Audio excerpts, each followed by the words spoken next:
What's up, everyone? Today we're diving into Jujutsu Kaisen Modulo Chapter 6, and trust me, this one's absolutely insane. We finally witness Maru's reality-breaking curse technique, a power that twists the laws of existence itself.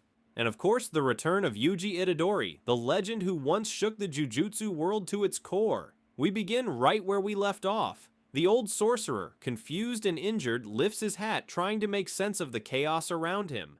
An equally battered Tsurugi calls out to Maru, shocked that the alien boy is still standing. The elder turns toward Maru, surprised that his earlier attack didn't finish him off. He taunts the boy, trying to mask his unease, but Maru doesn't respond. His third eye rotates with eerie precision, scanning every inch of the battlefield. That eye wasn't just decoration. It suddenly flashes open, and a wave of invisible energy bursts out. The sorcerer's mind begins to unravel. His vision distorts, and in desperation, he stabs his own hand just to stay conscious. When he regains focus, he realizes the unthinkable. His guardian spirit has vanished, his cursed energy destabilized. This technique doesn't just attack, it disrupts the very foundation of cursed energy itself. Before the old man can react, Maru grabs a chunk of rubble and hurls it forward. The rock twists midair, defying physics, and crashes straight into the sorcerer. He's sent flying, but Maru's already on him, moving like a machine programmed for destruction. A high stomp smashes into the metallic platform, the impact shaking the ground. Tsurugi, shielding his unconscious sister, watches in disbelief. Has Maru always been this strong? He wonders, but deep down, he knows something is very wrong.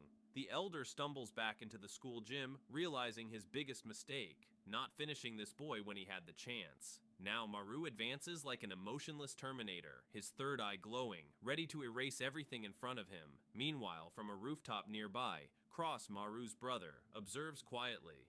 He looks down at his sibling, disappointed. Losing control like that? Pathetic. But Cross isn't worried. If anything, he sees this chaos as an opportunity. He believes that this fight, this display of power, will push humanity and the aliens closer to war. And he's fine with that, because behind Cross stands another powerhouse, his comrade Dabura. If Maru and Cross are this strong, then what kind of monster is Dabura?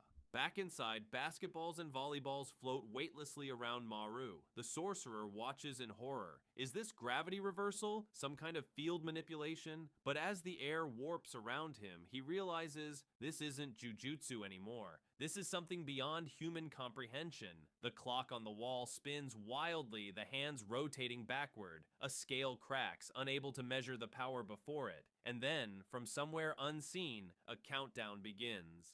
5 seconds remaining. The sorcerer grips his weapon, heart pounding. He's been here before, on the brink of death, during a fight long ago, and that fight was against Yuji Itadori. He remembers those cold eyes, the same look he now sees in Maru. The countdown hits 0.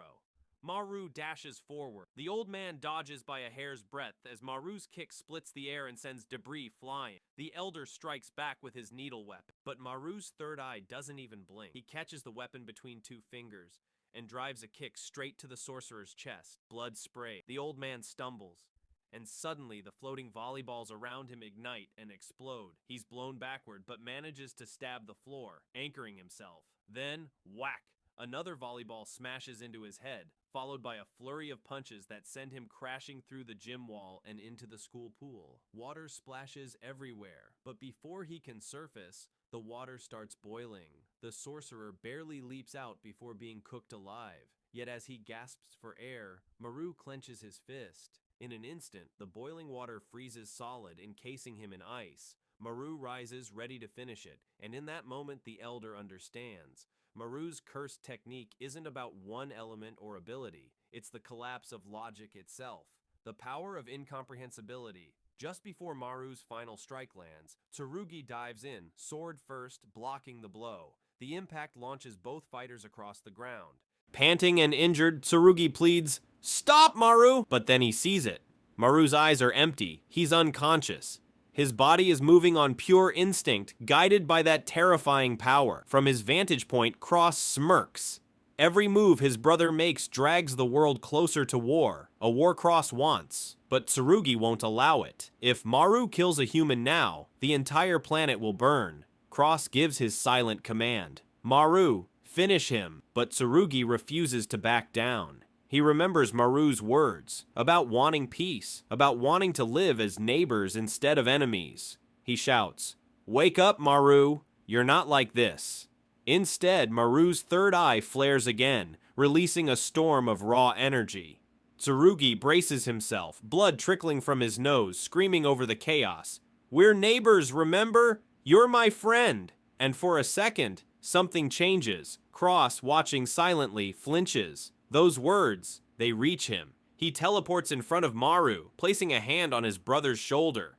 "Calm down!" And instantly Maru's power vanishes. His body collapses into Cross's arms, completely unconscious. Cross curses under his breath and looks at the fallen Tsurugi. The boy's words actually moved him. As the dust settles, silence fills the air. Yuka still lies unconscious, much like Nobara once did, but her time will come. What we've seen from Maru here is beyond anything in the Jujutsu world. He defied gravity, shifted trajectories, caused explosions, boiled and froze water, disrupted cursed energy, and overpowered a heavenly restricted sorcerer, while unconscious. If this is only the beginning, imagine what his awakened state might look like. And with Yuji Itadori's name echoing in this chapter, his eventual return might shake both humanity and the aliens to their core. So what did you think of Maru's insane reality warping powers? And what do you think Yuji's reappearance means for the story moving forward?